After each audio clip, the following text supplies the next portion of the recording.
Happy New Year 2025 na naman tayo ngayong taon. Kaya ito nga't nasa dagat na rin kami pero hindi po ito ang first day ng ating 2025. Kaya konti na lang ang pumupunta dito sa dagat. Today is January 4. Kaya ito pagod pa rin ating mga kasamahan. At ito nga si baby sinisipon kaya pinainom ko na naman ng gamot kaya habang nasa biyahe kami natutulog din siya. At ito din isang kapatid ko. Ay naku naman mga mare, pagod na pagod din ata to. Kaya hayaan nyo na kasi ang overplay kaya hindi ko rin makakalimutan magdala ng saging. Pag nagpadagat ka may saging talaga yan. Ito ipapakita ko sa inyong dagat namin. Dito sa probinsya ito po yung dagat namin. Ito yung pinakamalapit na dagat.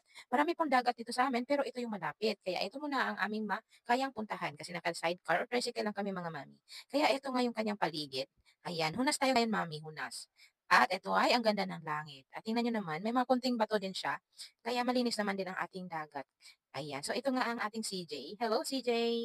Oh, napakaganda ng sinag ng araw. Ay talagang ang sarap naman tingnan, pero talagang ang init-init niyan mga mami ko. Itong ating mga kasama, kami-kami lang naman yan ang namamasyal dito at nagpapahinga. Kami lang ba? Kami lang ba yung pumupunta ng dagat pero hindi naliligo?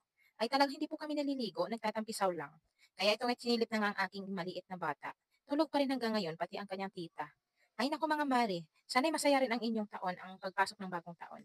Hanggang dito na lang tayo, and magandang buhay!